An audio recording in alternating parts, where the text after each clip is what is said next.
नमस्कार, मैं रवीश कुमार। नई सड़क में आपका स्वागत है। आज हम आपको बताएंगे फेक न्यूज़ के कुछ फ़ायदे। अगर आप गोदी मीडिया में काम करते हैं और फेक न्यूज़ फैलाते हैं तो घबराने की कोई ज़रूरत नहीं। अपने पापों का प्रायश्चित करने के लिए व्रत एंड उपवास की भी ज़रूरत नहीं।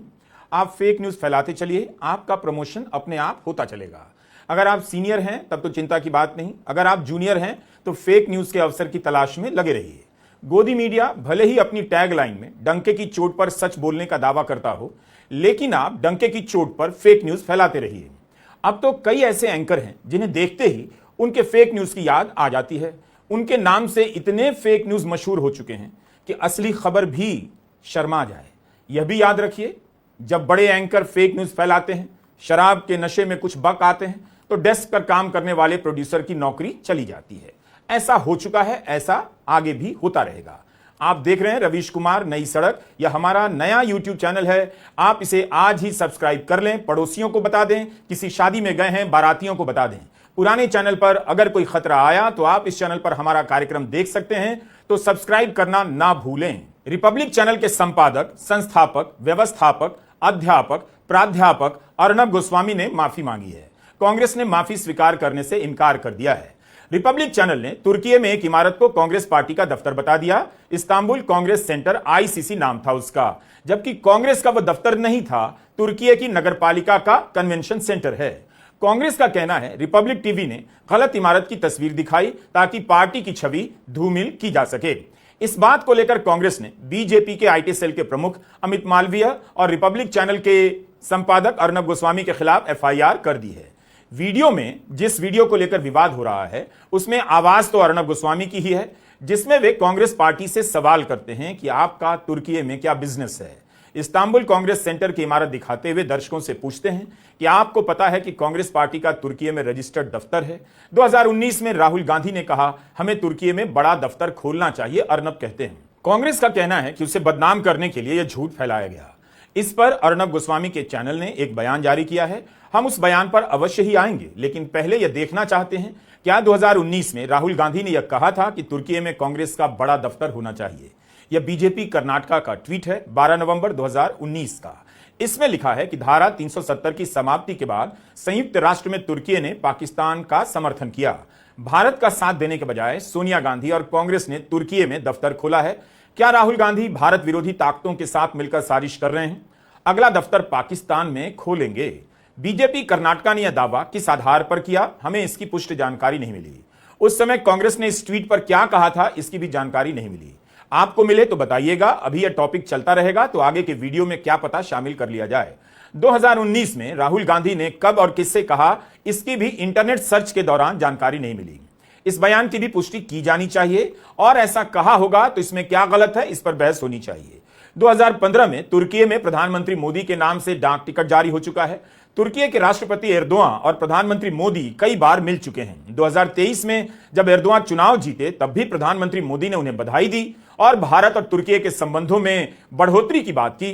2019 में तुर्की ने कश्मीर पर पाकिस्तान की लाइन ले ली थी, तब प्रधानमंत्री मोदी ने तुर्की का दौरा रद्द कर दिया था, लेकिन उसके बाद भी प्रधानमंत्री मोदी और एर्दोआन कई बार मिल चुके हैं। 2022-23 के बीच में अलग अलग सम्मेलनों के साइडलाइन में मिले हैं। G20 में भी एर्दोआन भारत आए, तब क्या उनके खिलाफ कोई इस तरह का अभियान चला था, धरना प्रदर्शन हुआ था, यह साफ नहीं। अर्नब गोस्वामी ही इन सब बारे में बेहतर बता सकते हैं, और यह भी कि उन्हें यह जानकारी कहां से मिली कि राहुल गांधी ने ऐसा बयान दिया था कि तुर्की में कांग्रेस का बड़ा दफ्तर बनना चाहिए। मोहम्मद यूसुफ खान का नाम अर्नब ने लिया और वो सही है। वे तुर्की में कांग्रेस का काम देखते हैं, ऐसा कई जगहों पर मिला। लेकिन राहुल गांधी ने भव्य दफ्तर बनाने की बात की, इसकी जानकारी अर्नब को कहां से मिली, वही बेहतर बता सकते हैं या कांग्रेस बता सकती है। लेकिन जिस इमारत को कांग्रेस पार्टी का रजिस्टर्ड दफ्तर बताया जा रहा था वो तो गलत निकली। वो इमारत तुर्की की नगरपालिका की निकली। यह ऐसी चूक नहीं है कि नाम की गलती हो जाए, हमसे होती है पढ़ने में, साल की गलती हो जाए, उच्चारण की गलती हो जाए। एक इमारत को आप कांग्रेस का रजिस्टर्ड दफ्तर बता रहे हैं तो कम से कम रजिस्ट्रेशन नंबर तो चेक कर लेना चाहिए था। जिस यूसुफ खान का नाम ले रहे थे उसी से पूछ लेना चाहिए था। 2014 में प्रधानमंत्री मोदी के सत्ता में आते ही दुनिया के 50 से अधिक देशों में बीजेपी का दफ्तर खोलने की खबर मिलेनियम पोस्ट में छपी है। आप भी मिलेनियम पोस्ट की इस खबर को सर्च कर सकते हैं। सुजीत नाथ की इस रिपोर्ट में दीपांकर गांगुली को तुर्की में बीजेपी का संयोजक बताया गया है ऑल्ट न्यूज के पत्रकार मोहम्मद जुबैर ने इनका एक पुराना टीवी इंटरव्यू भी खोज निकाला है, जिसमें इनके परिचय में लिखा है कि ये ओवरसीज फ्रेंड्स ऑफ बीजेपी के तुर्की चैप्टर के संयोजक हैं। दीपांकर गांगुली को तुर्की में ओवरसीज बीजेपी का संयोजक बताया गया है। इनके बारे में उसी मिलेनियम पोस्ट में लिखा है कि आप बंकिम चंद्र चटर्जी के प्रपौत्र हैं, ग्रेट ग्रैंडसन हैं। तुर्की में क्या कर रहे हैं, वहां क्यों हैं? अब आप भारत आ जाइए, यहां अपनी गारमेंट फैक्ट्री लगाइए, मेक इन इंडिया में योगदान दीजिए। कम से कम अर्नब को यही बताना चाहिए था कि बीजेपी का दफ्तर है या नहीं। अगर तुर्की में कांग्रेस के दफ्तर का होना गलत लगा तो बीजेपी का दफ्तर है या नहीं पड़ताल कर लेते और साफ कर देते। अब भी बता सकते हैं, जरूरी नहीं कि आप सारी बातें हमारे हिसाब से एक ही बार में एक ही शो में बताएं। ऐसा सोचना हमारे लिए भी उचित नहीं होगा। अर्नब गोस्वामी यह सवाल अगले किसी शो में पूछ सकते हैं कि तुर्की में जो भी बीजेपी का काम कर रहा है वह तुरंत अपनी गारमेंट फैक्ट्री छोड़कर भारत आ जाए और यहां की बेकार हो रही फैक्ट्रियों को चलाए। अर्नब को उन सब का नाम लेकर भारत बुलाना चाहिए, आओ आओ करना चाहिए। अर्नब गोस्वामी कह रहे हैं, मैं समझ सकता हूं कि कांग्रेस का असम में हो सकता है दफ्तर, गुजरात में हो सकता है, मगर तुर्की में इतना बड़ा दफ्तर खोलने की क्या जरूरत थी? तब तो बीजेपी से भी यही सवाल करना था कि बीजेपी को तुर्की से लेकर दुनिया के अन्य देशों में अपने संगठन के विस्तार की क्या जरूरत थी? बीजेपी दफ्तर खोल सकती है तो कांग्रेस क्यों नहीं खोल सकती? आपको याद होगा, ऑस्ट्रेलिया में रहने वाला Balesh Dhankhar overseas friends of BJP से ही जुड़ा था, जिसे 5 महिलाओं को बेहोश कर उनके साथ बलात्कार करने के मामले में 40 साल की सजा दी गई है। मामला जब बाहर आया तब ओवरसीज फ्रेंड्स ऑफ बीजेपी ने उससे किनारा किया। क्या गोदी मीडिया ने बालेश धनखड़ को लेकर कोई बड़ा कार्यक्रम किया था? प्रधानमंत्री मोदी के साथ बालेश धनखड़ की तस्वीरें हैं, क्या उन तस्वीरों को लेकर सवाल पूछा गया था? यह सब अलग से शोध का विषय हो सकता है। कांग्रेस ने जब एफआईआर कर दी और जैसे ही एफआईआर की सूचना पहले आ गई तो झट से रिपब्लिक टीवी ने एक बयान जारी कर दिया और कहा, जैसा कि मैं पढ़ रहा हूं, तकनीकी त्रुटि के कारण डिजिटल डेस्क पर एक वीडियो एडिटर द्वारा एक इमारत को तुर्की में कांग्रेस कार्यालय के रूप में दर्शाने वाली एक गलत छवि का अनजाने में उपयोग किया गया। छवि का उक्त वीडियो की सामग्री या संदर्भ से कोई संबंध नहीं था। यह क्लिप 15 मई 2025 या उसके बाद अर्नब गोस्वामी के डिबेट शो पर प्रसारित नहीं की गई और ना ही इसे ऑन एयर किया गया और ना ही उक्त गलत छवि किसी भी तरह से चर्चा की जा रही विषय वस्तु से संबंधित थी। अनजाने में हुई यह त्रुटि लाइव शो समाप्त होने के बाद हुई और इसे डिजिटल प्लेटफॉर्म पर चलाया गया। जैसे ही यह हमारे ध्यान में लाया गया, इसे तुरंत ठीक कर दिया गया। हम ईमानदारी से और बिना शर्त त्रुटि के लिए खेद व्यक्त करते हैं। इस सफाई को लेकर कुछ सवाल किए जा सकते हैं। क्या वीडियो एडिटर पर जिम्मेदारी डाल दी गई है? उसे बलि का बकरा बनाया जा रहा है? श्रेय लेने के समय तो संपादक और एंकर आगे आ जाते हैं। जब सवाल उठता है तो वीडियो एडिटर को सामने कर दिया जाता है। ऐसा नहीं होना चाहिए। रिपब्लिक टीवी का कहना है कि अर्नब गोस्वामी के मेन शो में वीडियो नहीं चला, डिजिटल प्लेटफॉर्म पर गलती से चल गया, लेकिन उनकी आवाज तो सुनी जा सकती है जिसमें वे तुर्की में कांग्रेस का दफ्तर होने की बात कर रहे हैं। वीडियो एडिटर के साथ हमें ध्यान रखना चाहिए कि प्रोड्यूसर की भी भूमिका होती है, पूरी चेन होती है वीडियो देखने की, सुपरवाइज करने की। क्या वीडियो एडिटर ने अपनी मर्जी से वीडियो डाउनलोड करके लगा दिया? इसका जवाब हम नहीं दे सकते।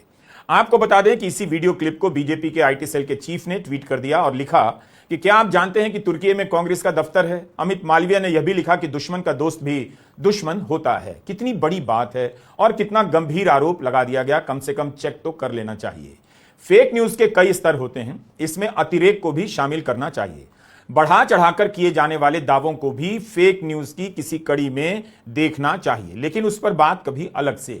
2023 में फिल्म अभिनेत्री रिया चक्रवर्ती को किस तरह से गोदी चैनलों ने घेर लिया, कितने तरह के आरोप उन पर लगाए, हफ्तों आरोप लगते रहे, लेकिन सीबीआई ने अब केस बंद कर दिया क्योंकि उनके खिलाफ कोई सबूत ही नहीं मिला।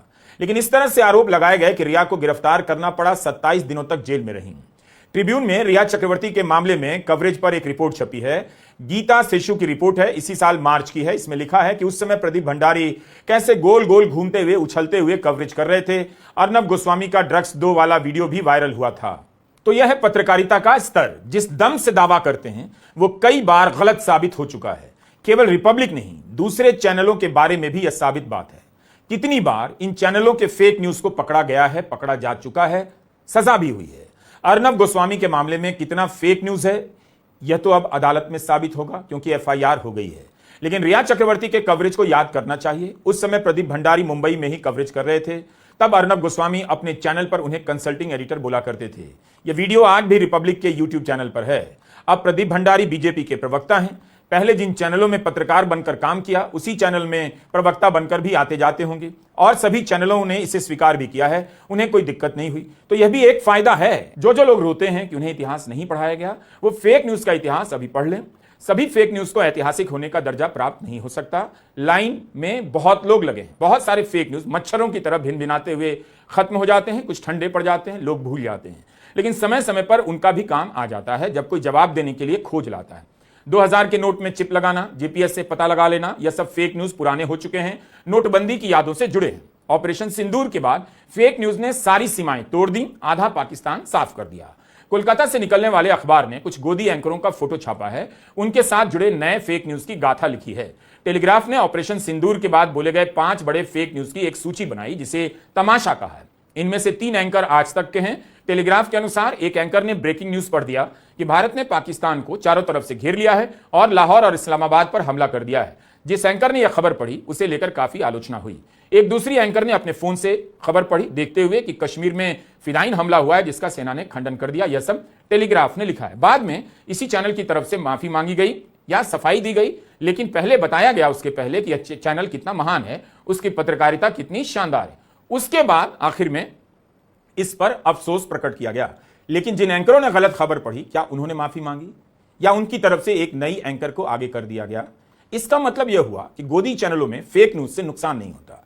फेक न्यूज बोलने वाला प्रमोशन पाता है, प्रमोशन पाने के बाद फेक न्यूज फैलाता है। एक समय था जब एंकर हटा दिए जाते थे, अब तो हमेशा के लिए वहीं बिठाए दिए जाते हैं। वहीं रहो, फेक न्यूज बोलते रहो, प्रमोशन मिलता रहेगा, प्रोटेक्शन भी। एक बार सुप्रीम कोर्ट ने पूछ दिया, नफरती एंकरों को हटाया क्यों नहीं जाता? वह सवाल अब भी कायम है। अगर हटा दिया गया तो फिर गोदी चैनलों का क्या होगा? जो नया आएगा उसे भी तो फेक न्यूज ही बोलना है, तो पहले से जो बोल रहा है उसे क्यों हटाना है? हम और आप एक गलती कर दें तो आपके पीछे पुलिस लगा दी जाएगी, लेकिन इन गोदी एंकरों के पैसे बढ़ा दिए जाते होंगे। गोदी मीडिया से भले ही भारत को बदनामी का सामना करना पड़ा, लेकिन गोदी मीडिया को गोदी मीडिया बनाने वाले किसी एंकर का प्रमोशन नहीं रुकेगा। अगर आप उनकी तरक्की का ग्राफ देखेंगे तो यही समझ बनेगी कि झूठ बोलने से आप चीफ एडिटर तक पहुंच सकते हैं और चैनल का चेहरा भी। झूठ बोलने का इतना फायदा आपको किसी बिजनेस में नहीं मिलेगा। जो लोग मिठाई में घटिया क्वालिटी का मावा मिलाते हैं वो भी पकड़े जाते हैं। पनीर में रसायन मिलाने वाला भी कभी ना कभी पकड़ा जाता है, लेकिन फेक न्यूज वाला हमेशा सम्मान पाता है। फेक न्यूज ना हो तो गोदी मीडिया बेरोजगार हो जाएगा। आज अगर गोदी मीडिया के स्तर पर आ सकता है तो फेक न्यूज के कारण ही आया है। नमस्कार, मैं रवीश कुमार।